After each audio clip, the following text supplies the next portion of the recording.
a Turkish expert has said China, as one of the leading global economies, acts as a responsible player in the world.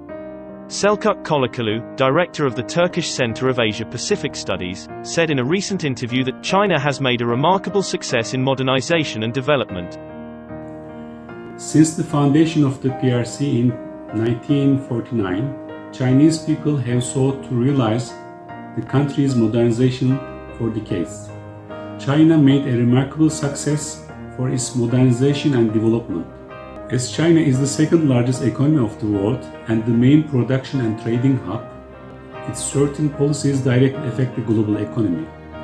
Kolákoglu pointed out that while striving to boost development at home, China has also increasingly paid attention to developmental issues of the world and acted as a responsible player on the world stage.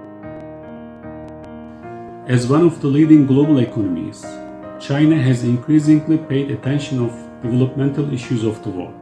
The Belt Road Initiative and the RCEP are clear indicators how China acts as a responsible actor. From the beginning, the PRC is offering peaceful solutions for the international community in a multilateral world.